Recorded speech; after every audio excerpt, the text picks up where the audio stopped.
profesor e investigador Ángelo Javier Peña Barrios. El profesor e investigador Ángelo Javier Peña Barrios es abogado summa cum laude por la Universidad de los Andes. Es magíster licenciado en Ciencias Políticas por la ULA. A punto de culminar sus estudios de especialización en Derecho Procesal por la Universidad Nacional Autónoma de México. Es doctorando por la Universidad de los Andes. Es miembro de nuestro grupo de investigación, investigador activo, árbitro de revistas jurídicas especializados y conferencista. Él va a disertar acerca de un tema bastante conexo con el profesor Ronald, como es su ponencia titulada El control judicial abusivo en Venezuela, implicaciones del autoritarismo en la justicia constitucional.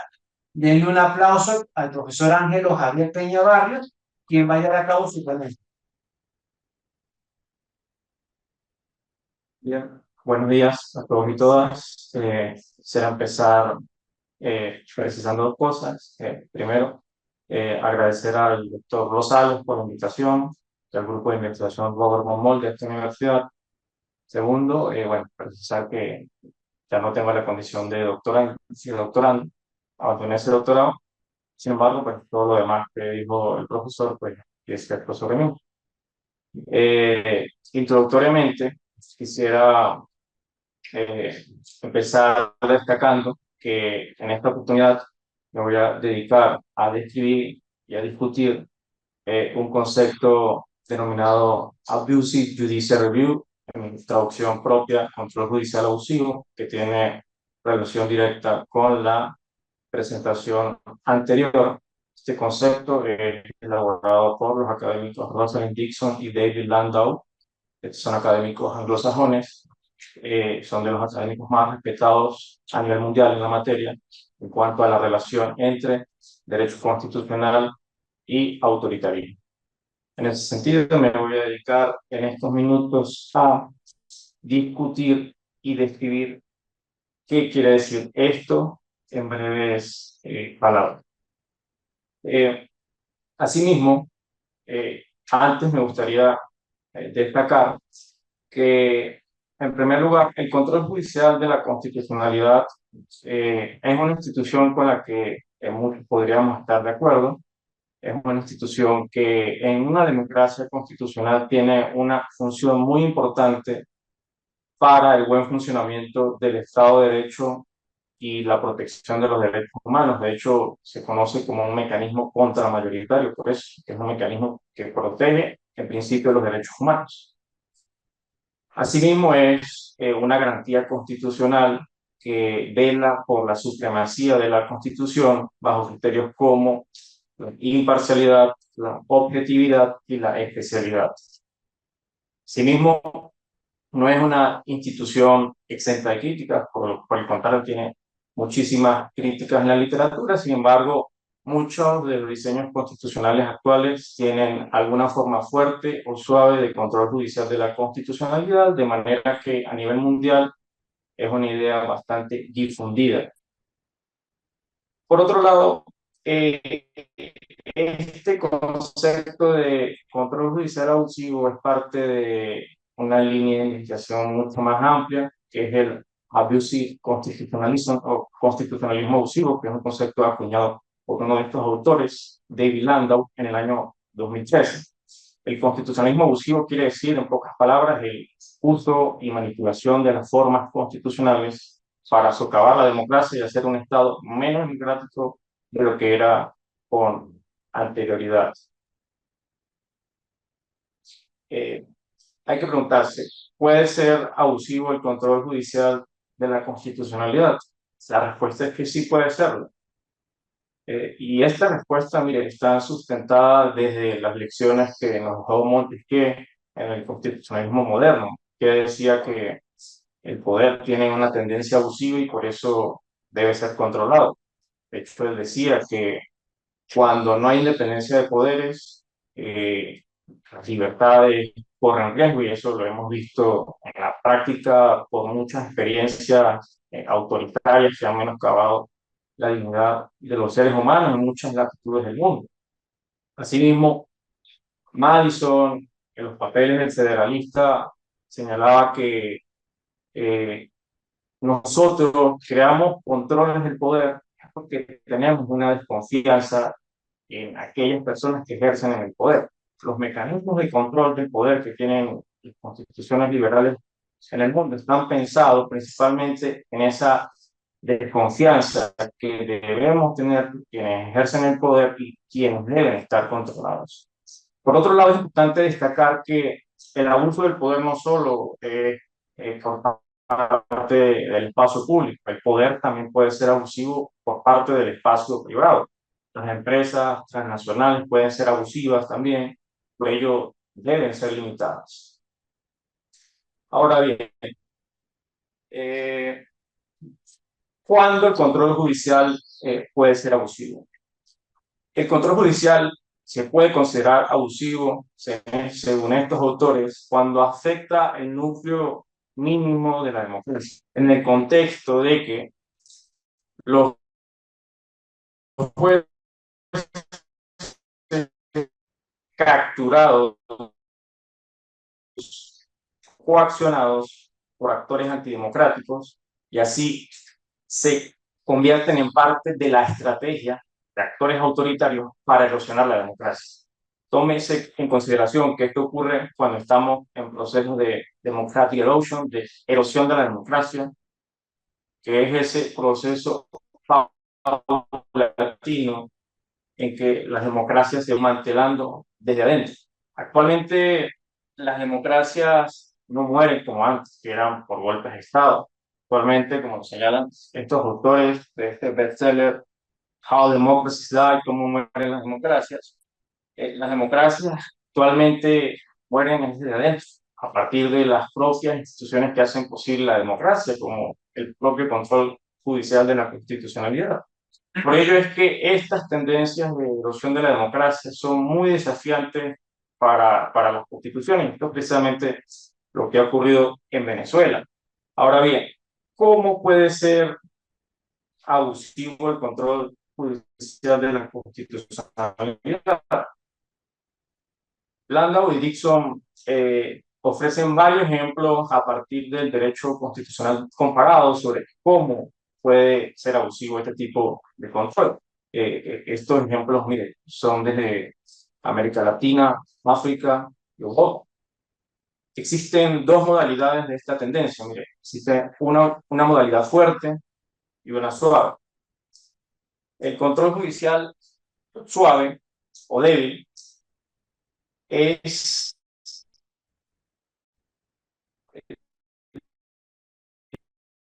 digamos, esa en la que los tribunales constitucionales, salas constitucionales o cualquier diseño institucional de un país en que se ejerza el control concentrado de la constitucionalidad, los tribunales se dedican simplemente a defender y legitimar movimientos autoritarios. Por ejemplo,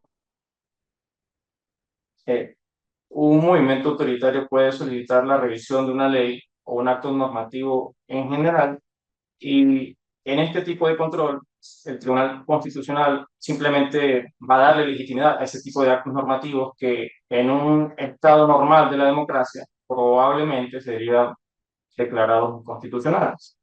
En el caso venezolano, y ya lo adelantaba el colega anterior, el control judicial abusivo empezó a partir de una legislación que modificó la composición del Tribunal Supremo de Justicia. Esto se denomina court taking, la toma de la corte. Eh, esta legislación de justicia, cuando se aumentó el número de magistrados de 20 a 32. Cuando se aumentó ese número, el régimen autoritario en potencia tuvo la mayoría en el Tribunal Supremo de Justicia y a partir de eso pudo legitimar muchos de los actos normativos que se utilizaron para erosionar la democracia. Esta práctica tuvo una incidencia notable en la imparcialidad de las decisiones del Tribunal Supremo de Justicia. Por ejemplo, el Tribunal Supremo de Justicia falló en favor del entonces presidente Chávez en asuntos normativos muy cuestionados, por ejemplo, en cuanto a reglas electorales y en cuanto a derechos que hacen posible la democracia procedimental, como la libertad de expresión, sobre reglas de juego electorales, sobre reglas de juego sobre las cuales se debe regir la democracia. Por ejemplo, el Tribunal Supremo de Justicia allanó el camino para la reforma constitucional que agravó el hiperpresidencialismo que ya de por sí tenía y tiene la Constitución de 1999 desde sus orígenes, a partir de la eliminación de los límites del mandato presidencial con la enmienda del año 2009. Digamos, esta situación ya había sido rechazada popularmente en el año 2017 por la reforma constitucional. Sobre esta enmienda se interpusieron diversos recursos, sin embargo, la Sala Constitucional del Tribunal Supremo de Justicia no se animó a declarar su inconstitucionalidad ni a juzgar sobre el asunto. Contrariamente, por ejemplo, en nuestros vecinos, Colombia, se presentó un caso similar y allá el Tribunal Constitucional sí examinó una reforma constitucional que quería reducir los límites de la elección presidencial y afianzar el entonces poder del presidente Álvaro Uribe. Acá no, acá se dio lo contrario. Estos son ejemplos sobre cómo se comportan los tribunales constitucionales con hechos similares, pero cuando unos están, digamos, capturados y otros no, se toman decisiones diferentes. Ahora bien, sobre la afectación de esos requisitos mínimos que hacen posible la democracia, por ejemplo, se puede señalar que era Radio Caracas Televisión, este medio de comunicación, como ustedes saben, eh, fue sacado del aire, no se le renovó la concesión eh, y, digamos, ayudó a que la opinión pública no fuera plural, a que no hubiera libertad de información, a que no hubiera medios críticos al gobierno, los cuales son necesarios en cualquier democracia constitucional.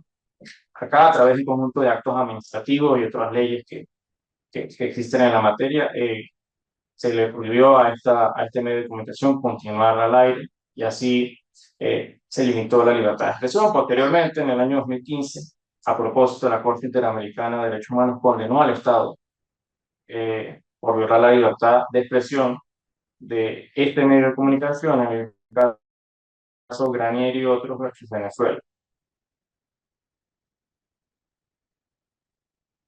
Mire, existe un trabajo empírico muy importante que yo recomiendo, porque los números son muy importantes para darle la mayor objetividad posible a, a estas prácticas. Y este es un trabajo de unos profesores de la Universidad Católica Andrés Bello, que forman parte de esta ONG por un Estado de Derecho. El libro se llama El TCJ al servicio de la revolución, está publicado en la editorial venezolana. Ellos determinaron cómo el Tribunal Supremo de Justicia y en específico acá, en este caso, cómo la Sala Constitucional está muy afectada desde el punto de vista de su imparcialidad. Por ejemplo, estos ejemplos, a partir de 20.798 decisiones en la Sala Constitucional, examinaron que nunca se condenó, por ejemplo, al presidente de la República por violar un derecho constitucional. Asimismo, ningún acto normativo eh, fue anulado entre 2005 y 2013 y ninguna de los decretos leyes polémicos que se ejecutaron en estos años fueron declarados inconstitucionales. En ese contexto y en esos años, además, el Estado fue condenado varias veces por la Corte Interamericana de Derechos Humanos por diversas prácticas que contrarían las garantías de independencia judicial en varios casos contenciosos. Por ejemplo, está el caso de la Corte Contencioso Administrativo versus Venezuela de 2008, el caso de Reverón Trujillo versus Venezuela de 2009 y el caso Chocrón versus Venezuela de 2009. Entonces, el control judicial abusivo suave se basa fundamentalmente en dotar de legitimidad a actos normativos autoritarios que probablemente en una democracia constitucional serían anulados por socavar el núcleo mínimo que hace posible la democracia. A la par del control judicial abusivo suave, se encuentra el control judicial abusivo fuerte. En este control judicial abusivo fuerte, los jueces ya no se limitan a respuestas de sí, mire, es constitucional esta ley. Acá los jueces constitucionales proceden a ejecutar un activismo judicial exacerbado en el cual ellos mismos emprenden activamente el desmantelamiento de la democracia y del sistema constitucional. En algunos casos, los tribunales intervienen en el proceso democrático con poca o nula deferencia por el Parlamento. En este tipo de control judicial abusivo se muestra más evidente la falta de independencia del Tribunal Supremo de Justicia. En Venezuela, este tipo de práctica la podemos ver en el comportamiento que tuvo la Sala Constitucional del Tribunal Supremo de Justicia con la Asamblea Nacional Opositora de 2015. Muchos recordarán todo lo ocurrido durante ese tiempo entre la Sala Constitucional del Tribunal Supremo de Justicia y la Asamblea Nacional Opositora.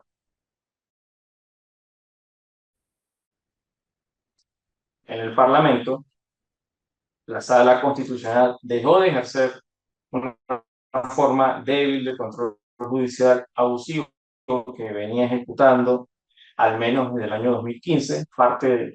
Gran parte de la literatura señala que es a partir del año 2015, después de que se ejecuta la toma de la Corte por parte del gobierno autoritario en potencia a través de la reforma de la Ley Orgánica del Tribunal Supremo de Justicia, es a partir del 2015 cuando se empieza a dañar la independencia del Poder Judicial de forma paulatina.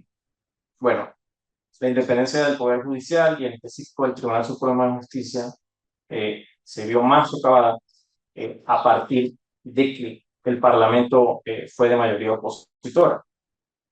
Entonces, cuando la Asamblea Nacional Opositora tomó el poder, la Sala Constitucional dejó de ejercer una forma débil para proceder a una forma fuerte de control judicial que limitó y despojó de sus poderes a la Asamblea Nacional. Por ejemplo, se puede mencionar 3 sentencias, pero hay muchísimas más. Por ejemplo, Acceso a la Justicia ha contabilizado más de 100 sentencias, imagínense, que se publicaron entre el periodo en que estuvo la Asamblea Nacional Opositora y esa tendencia de control judicial abusivo fuerte no disminuyó, sino que se ha mantenido. Pero concretamente me voy a enfocar en esta parte en 3 sentencias. Muchos recordarán que desde el 2016 en Venezuela se ha experimentado el abuso del poder de sección, concretamente de los estados de sección. Uno de ellos fue, por ejemplo, el estado de emergencia económica. La sentencia número 7 del 11 de febrero de 2016 por la Sala Constitucional del Tribunal Supremo de Justicia, por ejemplo, estableció que el control de la Asamblea Nacional sobre este tipo de normativa no tenía efectos jurídicos, es decir, no afectaba la validez de un estado de excepción, por tanto, redujo la autoridad de la Asamblea Nacional sobre esta delicada normativa. Como ustedes saben, en su constitución se encuentra un régimen de excepción o constitución de emergencia. Este tipo de normativas se usa cuando se presenta una situación que no puede ser tratada a partir de la normalidad constitucional. Entonces, se relajan ciertos principios de la Constitución, pero no se pierde su esencia, que es, por ejemplo, el control del poder. Entre ese tipo de controles que existen para que una normativa de control jurídico que hace el Tribunal Supremo de Justicia, se encuentra el control político que hace la Asamblea Nacional. Si la Asamblea Nacional no aprueba y no le da validez a un estado de excepción, entonces el estado de excepción no debería tener validez. No obstante, la Sala Constitucional determinó en esta sentencia grave que lo que decidiera la Asamblea Nacional sobre un estado de excepción no afectaría su validez. Aquí se nota claramente cómo se ejerce un control judicial abusivo para socavar el núcleo mínimo de la democracia. Otro ejemplo, miren, en el derecho comparado, este es uno de los casos más graves que se han visto, es la conocida sentencia número 156 del 29 de marzo de 2017. Allí la Sala Constitucional del Tribunal Supremo de Justicia expresamente anuló los poderes de la Asamblea Nacional, señalando lo siguiente, que garantizará que las competencias parlamentarias sean ejercidas directamente por la sala o por el órgano que ella disponga. Digamos, más grave que esto es difícil de encontrar. La misma sala precisamente está despojando al Parlamento de sus competencias. Bueno, luego de esta sentencia hubo unas aclaratorias bastante irregulares por parte de la propia Sala Constitucional del Tribunal Supremo de Justicia, pero el daño que hizo esta sentencia a la democracia fue gravísimo. Por otro lado, se encuentra una sentencia en ese mismo año. Ese mismo año fue muy tenso desde el punto de vista del poder en nuestro país. Ustedes recordarán incluso que estuvo marcado por protestas. En ese mismo año, la sentencia número 378 del 1 de mayo de 2017 procedió a convalidar la convocatoria de una Asamblea Nacional Constituyente sin un referéndum de convocatoria. Dicha sentencia determinó que no era necesario ni constitucionalmente obligante un referéndum consultivo previo. Sabemos que luego se procedió a imponer una asamblea constituyente, sabemos que nunca redactó una constitución, sabemos que se utilizó fue para criminalizar a los opositores y personas percibidas como tales, nombrar titulares del poder público, allanar la inmunidad parlamentaria de los parlamentarios, violar derechos humanos, crear normativa gravemente violatoria de derechos humanos, como la Ley Constitucional contra el Odio por la Convivencia Pacífica y la Tolerancia, que es una de las leyes más graves en las Américas que afectan la libertad de expresión, contiene penas proporcionales de 10 a 20 años por incitación al odio. Eh, entonces, la Sala Constitucional del Tribunal Supremo de Justicia, en esta sentencia, se configuró una modalidad fuerte de control judicial. Por ejemplo, sobre esta sentencia, el secretario general de la Organización de Estados Americanos solicitó una opinión a la Comisión de Venecia. Para quienes no sepan, la Comisión de Venecia es una institución consultiva del Consejo de Europa, conformada por los mejores expertos en derecho constitucional del mundo. La Comisión de Venecia, en su opinión consultiva sobre el tema, fue solicitada, repito, por el secretario general de la OEA, determinó que en Venezuela la convocatoria de una Asamblea Nacional Constituyente, conforme con la Constitución, solo podía convocarse a través de un referéndum. Digamos, es el criterio que debió ser, y no fue así en la sentencia de la Sala Constitucional del Tribunal Supremo de Justicia. Sabemos todos los efectos contrademocráticos que tuvo posteriormente que se haya convocado una Asamblea Constituyente bajo este término, que se impuesto democrático y constitucional, y sabemos los resultados que esto tuvo para el propio sistema constitucional venezolano. Entonces, estas serían las modalidades suaves y fuertes del control judicial abusivo. Como comentario final, se puede señalar lo siguiente. En primer lugar, ninguna institución social es infalible. Si así fuera, sería muy sencillo diseñar constitucionalmente las instituciones en cada país. En el caso del control judicial, no es así. Es una institución que, si no se usa de forma adecuada,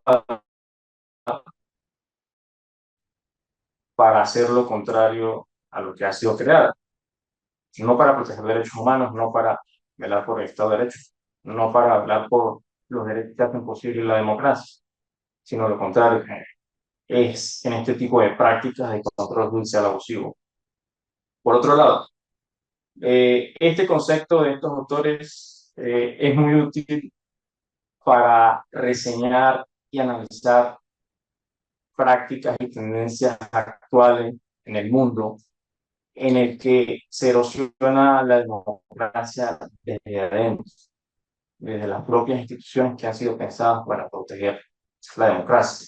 Por ello, es muy pertinente el concepto para nuestra propia realidad y para las propias prácticas que se han ejecutado en Venezuela, por lo menos desde el año 2014, y que no parecen diferentes actualmente. Me parece que el concepto de estos autores es muy útil, es muy importante y aproveché esta oportunidad para describirlo y difundirlo. Y bueno, ya sería esa mi presentación. Muchas gracias y quedo atento a sus respuestas.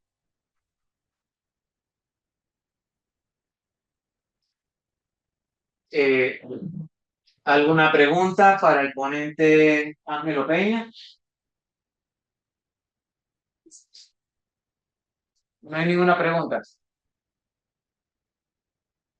Está todo bastante claro. Muy cristalino. Crystal, como dicen en inglés. Excelente. Excelente. ¿Seguro? ¿Ninguna duda, alguna inquietud, algo adicional que de repente quieran preguntar que el profesor Ángelo quiera preguntar? Por favor. Buenos días. Felicitando al poner pregunta prospectiva más bien, porque la ponencia es magistral y ubica todos los puntos neurálgicos desde la jurisprudencia y desde la realidad política. Lo felicito. Quisiera ir un poquito más allá en cuanto a las elecciones actuales. El Tribunal Supremo de Justicia pudiera tener alguna injerencia, una decisión estructura, como enlazando la otra exposición del profesor, de decir en cuanto a las candidaturas, pudiera haber una sentencia allí. Y perdón por esta pues, pregunta un poquito polemizadora, pero es una duda desde el punto de vista de la política, que usted también es magíster en política. A ver si pudiera darme algunas luces. Muchas gracias. Ok, mire, bueno, es una pregunta interesante y pertinente con nuestra realidad. Sí, sí, claro que puede darse. De hecho, soy pesimista y espero alguna decisión de ellos, eh, quizás no durante, pero también puede darse después del proceso. De hecho, ya se dio, por ejemplo, el Tribunal Supremo de Justicia confirmó la inhabilitación de la candidata, de quien debió ser candidata de la oposición, María Corina Machado. Esto fue señalado en el último informe del Alto Comisionado de las Naciones Unidas para los Derechos Humanos, en el informe publicado en el mes de junio. Y en efecto, es una preocupación a posteriori del evento electoral que se va a dar este mes sobre qué podría o qué no podría hacer la Sala Constitucional del Tribunal Supremo de Justicia atendiendo, digamos, a sus antecedentes, a cómo ha sido su comportamiento judicial estratégico ante situaciones que favorecen a la oposición y desfavorecen al régimen gobernante. Sabemos que cuando eh, se tiene que, digamos, ponderar entre favorecer a uno u otro, siempre se elige favorecer al régimen gobernante. ¿Por qué? Porque es un tribunal que no tiene independencia. Sobre eso hay un consenso a nivel internacional, a nivel doctrinario, sobre eso no hay dudas.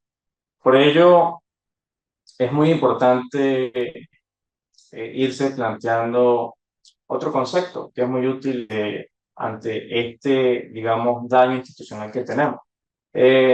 Yo soy de los que piensa que en Venezuela debe darse lo que se denomina transitional justice, justicia transicional. Es un concepto acuñado por una profesora colombiana que está en Estados Unidos, Rita Taylor, que se usa precisamente en escenarios como este, de autoritarismo, que quieren pasar a ser democracia.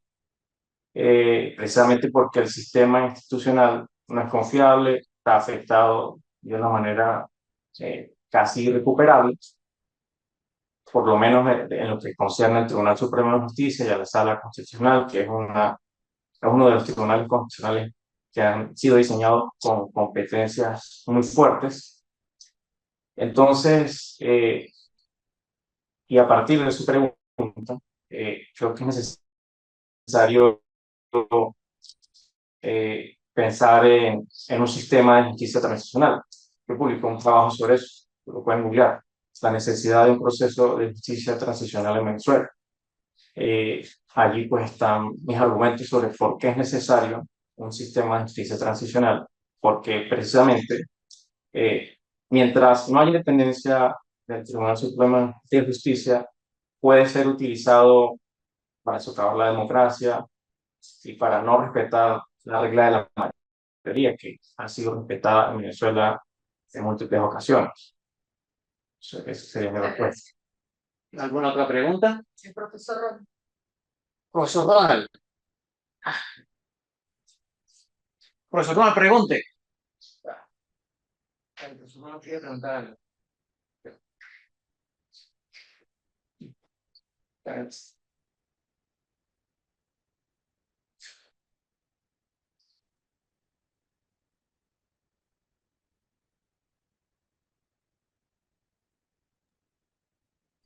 Ahora sí se escucha. Sí, sí, profesor.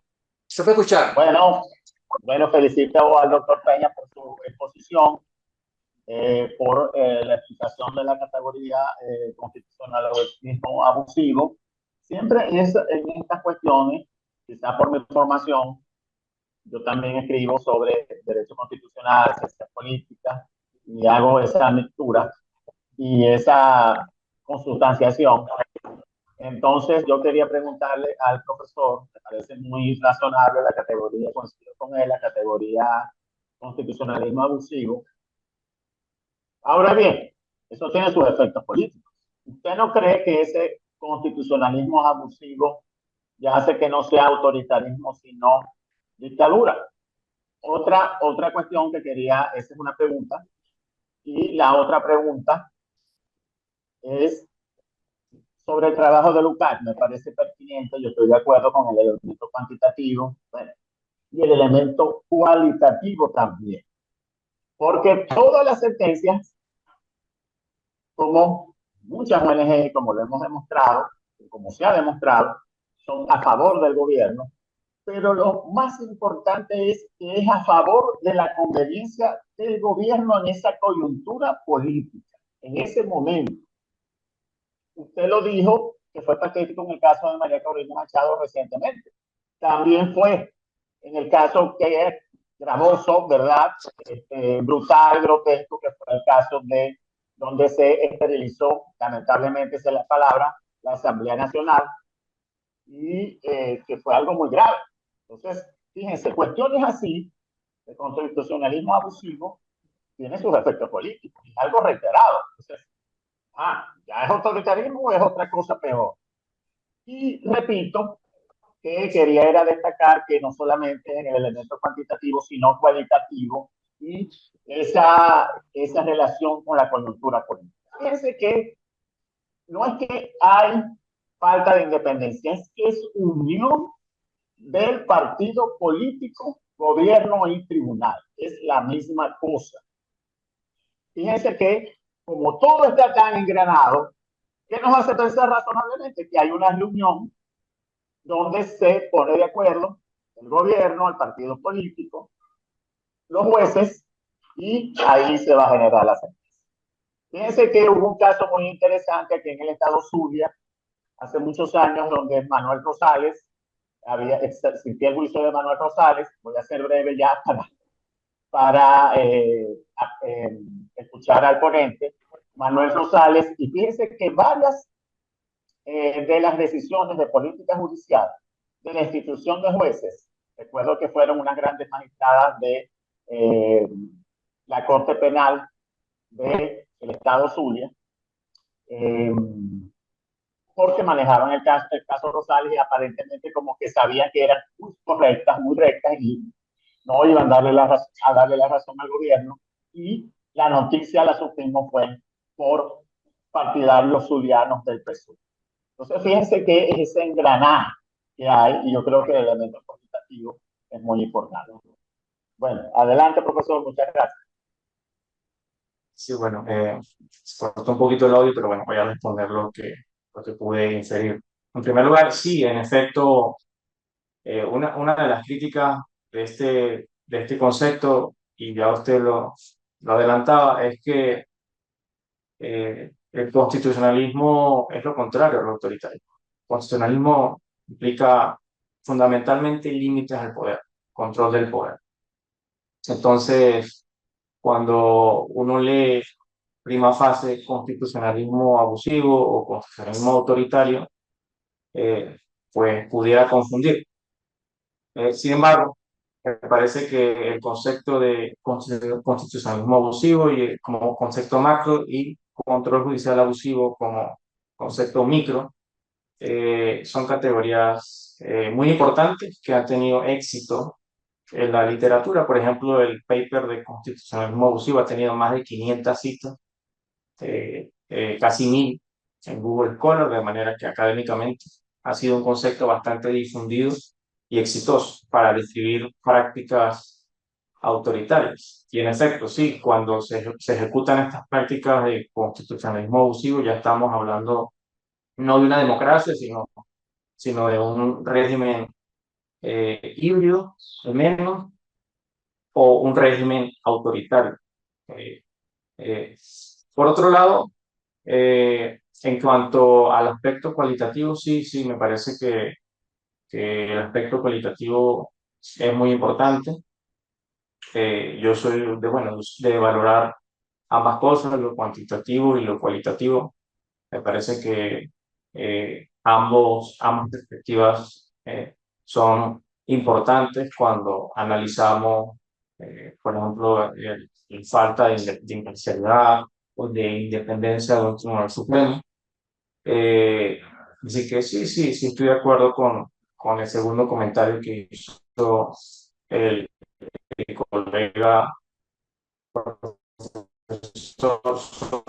sobre la necesidad también de cuando se analizan prácticas de constitucionalismo abusivo.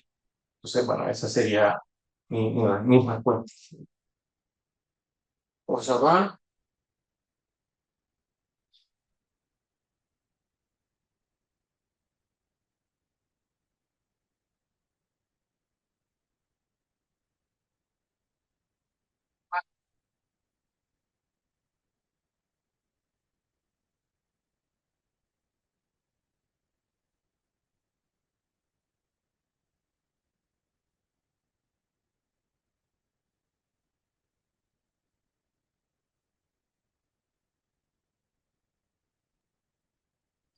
Ok. Estaba inhabilitado el micrófono. No, me parece bien que la respuesta del profesor, del doctor Peña, y bueno, gracias a todos. No sé si hay otro de los participantes que quisiera preguntar. El mismo Jan Rosales, el doctor Jan Rosales, que también es experto en el área. Entonces, pero ya estoy conforme con la respuesta. Hay una pregunta más, profesor Ronald. Por favor, señor, pregunte. Sí, mi nombre es Moisés Topón. Ah, profesor, ¿cómo estás? Sí, yo estuve durante 9 meses manejado de hacer años. ¿No? Año 2000. Así que si quieren alguna información sobre este tiempo,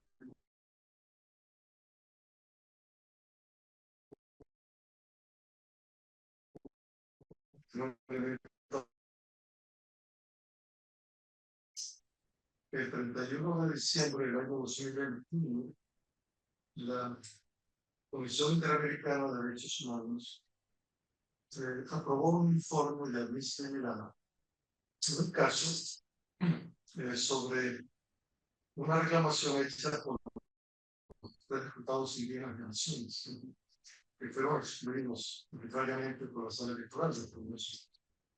En ese informe de Amnistía Internacional, la Comisión analizó el retiro de Venezuela de la Federación Americana. No sé si recuerdan que el Estado Nacional en el año 2012-2013 dispuso el retiro de Venezuela de la Convención, con el cual dejó sin protección interamericana de derechos humanos en los Venezolanos. En ese informe, la Comisión examina el tema sobre la base de una disposición dictada por la Asamblea Nacional en el año 2019. La Asamblea, en el año 2019, dispuso dejar sin efecto el retiro de Venezuela de la Convención y dispuso ratificar la adhesión de Venezuela a la Convención. E incluso expresamente señaló que la adhesión debía tenerse como tal desde el punto en que se dispuso el efecto la Comisión comunicó la reclamación que se había hecho en los diversos diputados y la publicó el Ejecutivo Nacional. El Ejecutivo Nacional no respondió. Al final, en ese informe, la Comisión puso que en efecto se entiende que Venezuela ha estado perteneciendo o siendo adherente a la Convención Americana sobre Derechos Humanos sin solución de conflicto. Es decir, en todo caso, que Venezuela es miembro de la Convención Americana sobre Derechos Humanos, también en revisión de la resolución de la Asamblea, se entiende que Venezuela reconoce la jurisdicción y competencia de la Corte Interamericana. En definitivo, con ese informe de visibilidad del 21 de diciembre del 2021, que apenas fue enviado a la Corte Interamericana el 16 de mayo de este año, se entiende que no hay absolutamente ninguna limitación. O sea, para que cualquier derecho, los derechos humanos sean violados, pues no dejar notarla, y ver si es que consigue notarla, puede acudirse a la Comisión Interamericana y si la Comisión Interamericana o petición, entonces la Comisión que va a demorar al todo venezolano ante la Corte. Pero sí, pues, en definitiva, el dato que hay que transmitirles es que ya no hay un temor de que no se puede ir hasta la comisión, la sesión de los sumos, lo que va a ser dictar medidas de protección temporal. No, puede hacerse y controlarse vía telefónica, por cierto, nuestra parte es sencilla, ¿no? Pues para dar una reclamación de especie. Ya se puede ir sin restricciones, sin la limitación, sin la prohibición impuesta por el Ejecutivo Nacional en el año 2012. Que, por cierto, a lo largo de la Sala Constitucional, el Supremo de Justicia, creo que es un caso único en la historia del planeta, que fue una decisión de la Sala Constitucional del Tribunal Supremo la que exhortó al Ejecutivo Nacional a retirarse de la Comisión de Detención Nacional. La Sala Constitucional, a cambio de ser la guardián de la Constitución y de los derechos humanos, instó al Ejecutivo Nacional a que se retirara de la Convención y dejara a los venezolanos sin protección. De hecho, no solamente por eso, que hubo acciones judiciales contra la renuncia a la Comisión Americana de Derechos Humanos y cuando fue interpuesta ante la Sala Constitucional, la Constitución ni siquiera procedió a asistirla. No hubo juicio contra la decisión ni al alcalde que era quien Bolivia presente en ese momento para invalidar la decisión de retirarnos del sistema interamericano de derechos humanos. Es otro proceso que es una constitucional. una complicidad de las en el proceso de retirarlo, que es lo tan importante que está constitucionalizado en el artículo 30.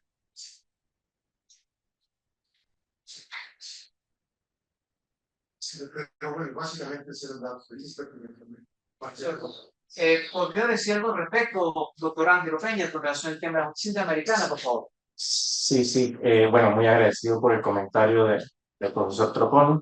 Es bien recibido. Yo publiqué un pequeño trabajo sobre eso, se llama La compleja situación de Venezuela ante el sistema interamericano de derechos humanos, lo pueden googlear. La tesis que dice el profesor es la tesis que desde la sociedad civil promovemos, de que, bueno, Venezuela, como en efecto ya lo describió el doctor, eh, podría ser parte del sistema interamericano de derechos humanos.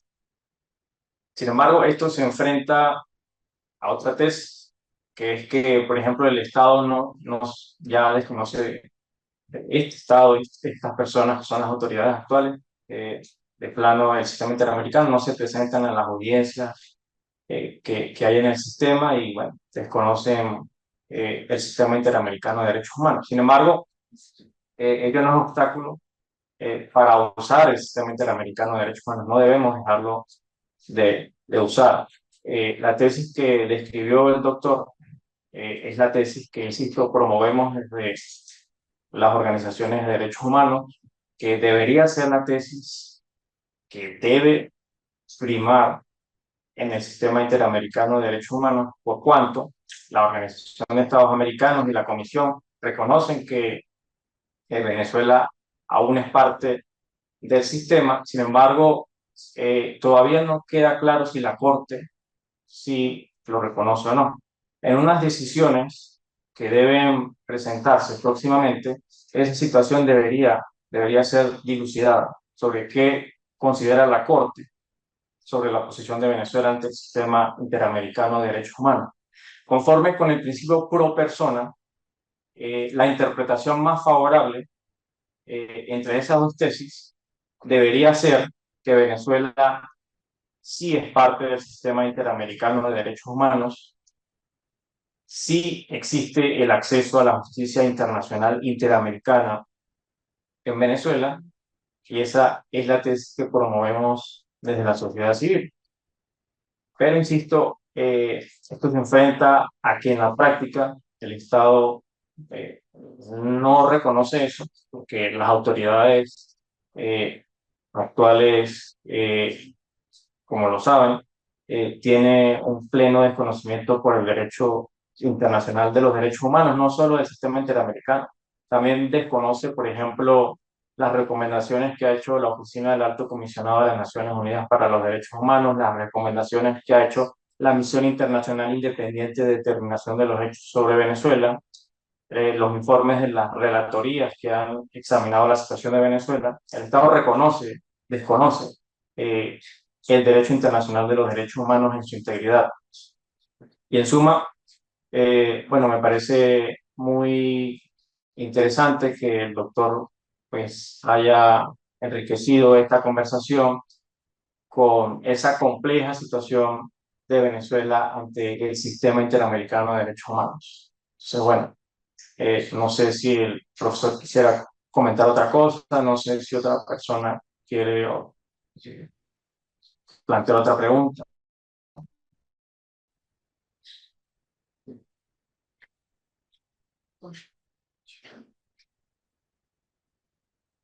Bien, ya con esto damos por terminado la segunda ponencia.